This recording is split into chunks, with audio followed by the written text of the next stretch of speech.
We have a 50 billion expansion in the QFII, the foreign inward investment permitted number. That's significant because the total is now going to be $80 billion.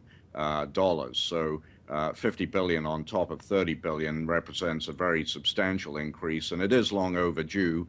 It will be a helpful injection, I think, into the marketplace. And of course, the Shanghai market in particular has been heavily in the doldrums in the last 12 months, and this is likely to provide a little bit of stimulation. Where are we economically right now? The PMI services report is optimistic, overall not bad. I saw a preliminary report from the government suggesting perhaps 8.4% in the first quarter, but that hasn't been confirmed just yet. Is it a slowdown and really going to take place in China or not? Well, I think there have been definitely moves made to prepare for a little bit of a slowdown. And of course, you'll recall that the 12th five-year plan talks more in terms of the sevens rather than the eights.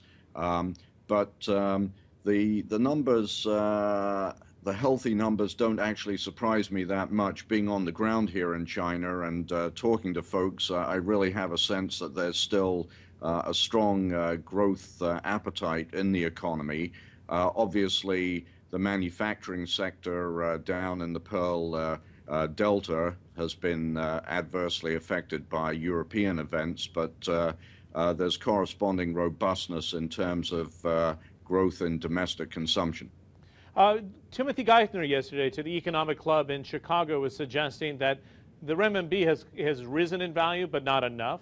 But America and the rest of the world needs China on a sustainable growth path. What do you think he's suggesting here?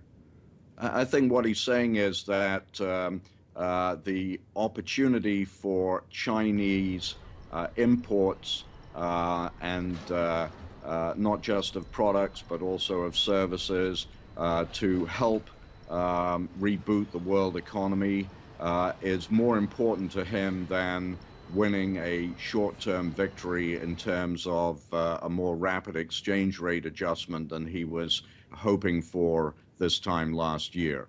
I was calling it Wen's last stand, Wen Jiabao's stand against the big industrial banks of China, saying that this market needs to open up a bit.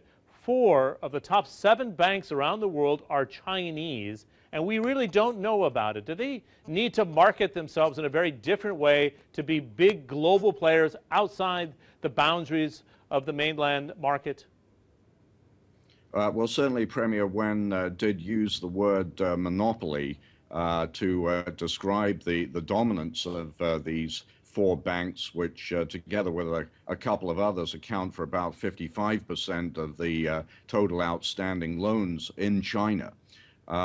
These are monolithic entities, and as such, whether they're in China or anywhere in the world, they're going to be certain service and market responsiveness challenges or deficiencies that they're likely to be associated with. So I think the concept of injecting more competition into the financial services sector and especially the commercial banking sector is very important to the health and continued growth of the Chinese economy.